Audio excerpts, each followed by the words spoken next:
Bienvenidas y bienvenidos a un resumen muy resumido de política educativa en México. Hoy, Maximato y socialismo. Los temas principales serán la educación durante el periodo de Calles, la propuesta de la Escuela Activa de Sáenz y la idea de educación socialista de Cárdenas.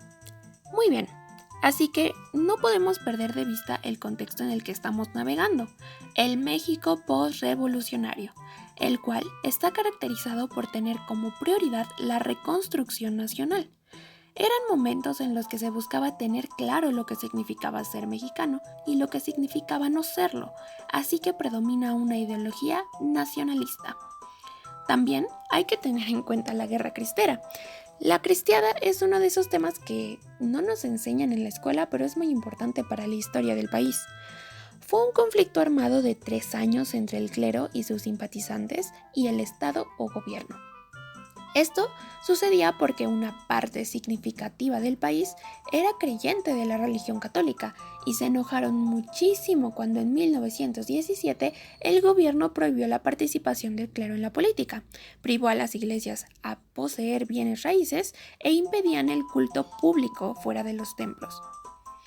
Ahora sí, ¿qué tiene que ver esto con la educación en México? Bueno, si la guerra cristera tuvo grandes repercusiones a nivel político, consecuentemente también las tuvo a nivel educativo, porque el gobierno del país buscaba la laicidad de la educación para dejar atrás la educación basada en la fe y sustituirla por una educación basada en la ciencia. De 1924 a 1928, la educación era concebida como un instrumento de unificación y consolidación de la ideología del Estado, la ideología nacionalista de la que ya había hablado antes. Antes de continuar, te presento un personaje muy importante, Plutarco Elías Calles. Después de la Revolución, todo militar o caudillo poseía una superioridad moral con respecto a las otras personas. Calles fue el caudillo que gobernó en el país de 1924 a 1928. Durante este periodo se aspiraba a una enseñanza para trabajar, un aprendizaje productivo y práctico. Los profesores eran el centro del proceso que guiaría a los indígenas a ser parte de la civilización, además de la importancia que tuvo la enseñanza industrial. Muy poco tiempo después de que Elías Calles dejó la presidencia, comenzó el Maximato, periodo que comprende de 1928 a 1924 e inicia con la muerte de Álvaro Obregón. Esto último permitió que Calles manejara al país por debajo de la mesa, ya que se autonombró jefe máximo de la revolución. De hecho, de ahí viene el nombre de Maximato. Hubo 3 presidentes provisionales elegidos por Calles durante estos años: Emilio Portes Gil, Pascual Ortiz Rubio y Abelardo Rodríguez. Respecto a la educación, su objetivo más importante fue preparar para la vida. Esta es la propuesta de Sáenz para mejorar la educación del país, basado en la escuela de acción que años antes había propuesto Dewey, con la que se buscó el progreso de México. Como ya mencioné, también se siguió apoyando a las escuelas rurales como incorporación del indígena a la civilización mexicana a partir de la identidad nacional. Los valores más importantes de la educación debían ser la solidaridad, la comunicación, la revolución y la concepción de una escuela comunitaria.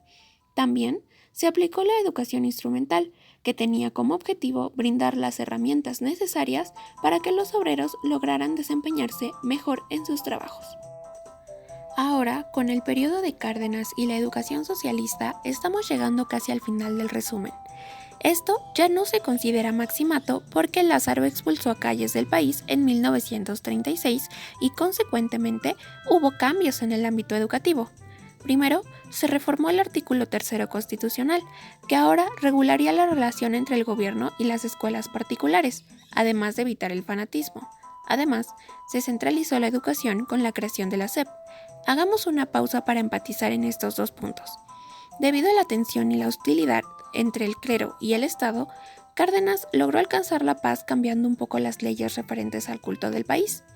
Desde la Guerra Cristera, las escuelas particulares seguían guiando la enseñanza mediante la fe, con prácticas religiosas de manera clandestina. Esta era su manera de protestar en contra de la laicidad de la educación.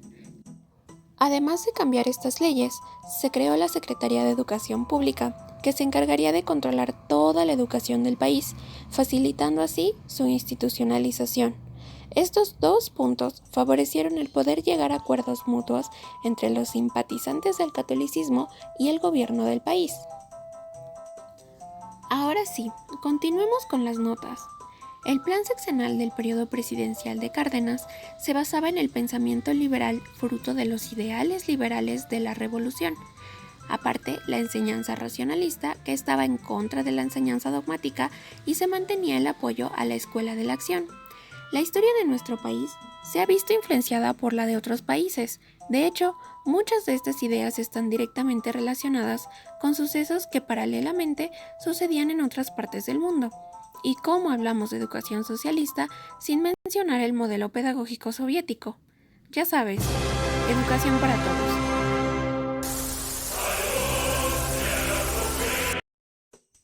Por último, también se tuvo un modelo de escuela expansiva, que comprende el crecimiento en volumen de las escuelas por todo el país. Esto quiere decir que se construyeron muchas escuelas a lo largo y ancho del país, con la intención de otorgar un mayor acceso a la educación a los mexicanos. Según varios autores, este modelo duró más o menos hasta 1970, cuando se adoptó un modelo de escuela competitiva que de hecho perdura hasta nuestros días. Y bien, hasta aquí el video de hoy. ¿Cómo? ¿Por qué no hablé de Basols y de la autonomía de la UNAM? Pues porque son temas muy largos. ¿Por qué me miras así? Vale, está bien, pero un resumen muy chiquito y muy rápido, ¿ok? Basols era un señor que estaba muy involucrado en la educación del país y trabajaba como director en una de las facultades de la UNAM. Según él, para elevar el nivel académico de la universidad, los estudiantes debían estudiar textos larguísimos para realizar exámenes más pesados cada semestre. Suena muy simple, pero en realidad esto implica muchos cambios en la universidad. Sin embargo, no voy a profundizar en ello. Solo tienes que saber que los y las estudiantes, apoyados de varios profesores, se disgustaron de esta nueva medida y comenzaron una huelga. De hecho, Basols tuvo que renunciar a su puesto. Pero en fin, todo comenzó en 1929 y no terminó hasta 1933, cuando la universidad obtuvo su autonomía gracias a la promulgación de la Ley Orgánica de la Universidad por el presidente Emilio Portes Gil. Y fin. Ahora sí, hasta aquí el video de hoy. Espero que lo hayan comprendido y que sobre todo haya ayudado a que sepan un poco más sobre este periodo de la educación en México de los 20 a los 30. Gracias.